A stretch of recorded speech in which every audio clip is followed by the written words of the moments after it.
നമസ്കാരം.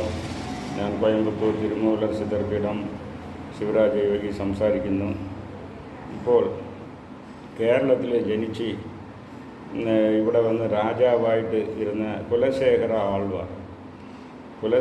ആൾവാർ എന്ന് പറയുന്നത് വൈഷ്ണവേട്ട് സിദ്ധാന്തത്തിൽ 12 ആൾവാറിൽ ഒരു ആളാണ്. അതിൽ ഇത് മഹാരാജാവായിട്ട് ഇരുന്ന കേരളത്തെ ഭരിച്ച രാജാവാണ്. ജനിച്ചത് തൃശ്ശൂർ, പക്ഷേ കൊടുങ്ങല്ലൂർ ക്യാപിറ്റലായിരുന്ന രാജാവായിരുന്നു. കൊടുങ്ങല്ലൂരിൽ കുലശേഖര ഒരു ക്ഷേത്രമുണ്ട്. ആ ക്ഷേത്രത്തിനാണ് റെഗുലറായി പോയത്. ഈ കുലശേഖരർ വന്ന് ചേരമാൻ പെരുമാളുടെ അപ്പൂപ്പൻ. ചേരമാൻ പെരുമാൾ തീവ്ര ശിവഭക്തനായിരുന്നു. അത് തിരുവഞ്ചിക്കുളം ശിവക്ഷേത്രത്തിലാണ് മെയിനായിട്ട് ചേരമാൻ പെരുമാൾ അത് തുടർബ് ഉണ്ടായിരുന്നത്. ഇപ്പോൾ ഈ കുലശേഖര ആൾവാർ തമിഴിൽ നല്ല പോറ്റപ്പെടുന്ന ഒരു ആൾവാർ രാജാവായിരുന്നു. ആ കുലശേഖര ആൾവാർ തമിഴിൽ പുസ്തകം എഴുതിയിട്ടുണ്ട്.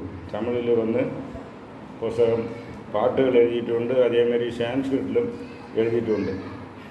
അപ്പോൾ സാൻസ്ക്രിറ്റിൽ എഴുതിയത് വന്ന് മുകുന്ദമാല എന്നൊരു ബുക്ക് ഒന്ന് എഴുതിയിട്ടുണ്ട് സാൻസ്ക്രിറ്റിൽ.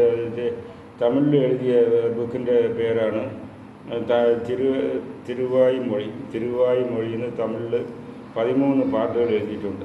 ആ പാട്ടുകൾ ഈ കേരളത്തിലുള്ള ക്ഷേത്രങ്ങളിൽ നമ്മൾ വന്ന് വേണ്ടതിലായിട്ട് പറയേണ്ട ഒരു പ്രെയർ സോങ്സാണ്. ഇത് മലയാളത്തിൽ ട്രാൻസ്ലേറ്റ് ചെയ്യുന്നത് നല്ലത്. ഇത് 11 പാട്ടുണ്ട്. കുലശേഖര ആൾവാർ രാജാവ് 11 പാട്ട് തിരുവായ്മൊഴി എന്നുള്ള പാട്ടിൽ എഴുതിയിട്ടുണ്ട്. അതിൽ ചില പാട്ട് തമിഴിൽ എഴുതിയാണ് ഞാൻ പഠിക്കുന്നത്. ഉടനേറ് ചെൽവത്താൽ പിറവിയാൻ വേണ്ടേൻ. ഞാൻ വന്ന് ഈ ജന്മമൊന്നും വേണ്ട. അത് ഇത് ആനയേൽ വെன்றான் അടിമൈ തിറൻ അങ്ക് കൂനത് സങ്കടം ഇടത്താൻ വെറുങ്കൂത്ത് വേങ്കടത്ത് കോന്യൻ എരിവിളും ഗുരുഹായി പിറപ്പേന്. എനിക്ക് വന്ന് ജന്മമൊന്നും വേണ്ട. അങ്ങനെ ഒരു ജന്മം ഇരുന്നാൽ തിരുവേങ്കടത്തിൽ ഒരു ഗുരുവിയായിട്ട് ജന്മം കിട്ടണം. ജന്മമേ വേണ്ട. അതില്ലെങ്കിൽ അങ്ങനെ വരികയായിരുന്നാൽ എനിക്ക് തിരുവേങ്കടത്തിലുള്ള തീർത്ഥത്തിൽ മീന വരണം. ഇങ്ങനെ ഒരു 11 പാട്ട്, രണ്ടും വെരി ഇൻട്രസ്റ്റിംഗ്.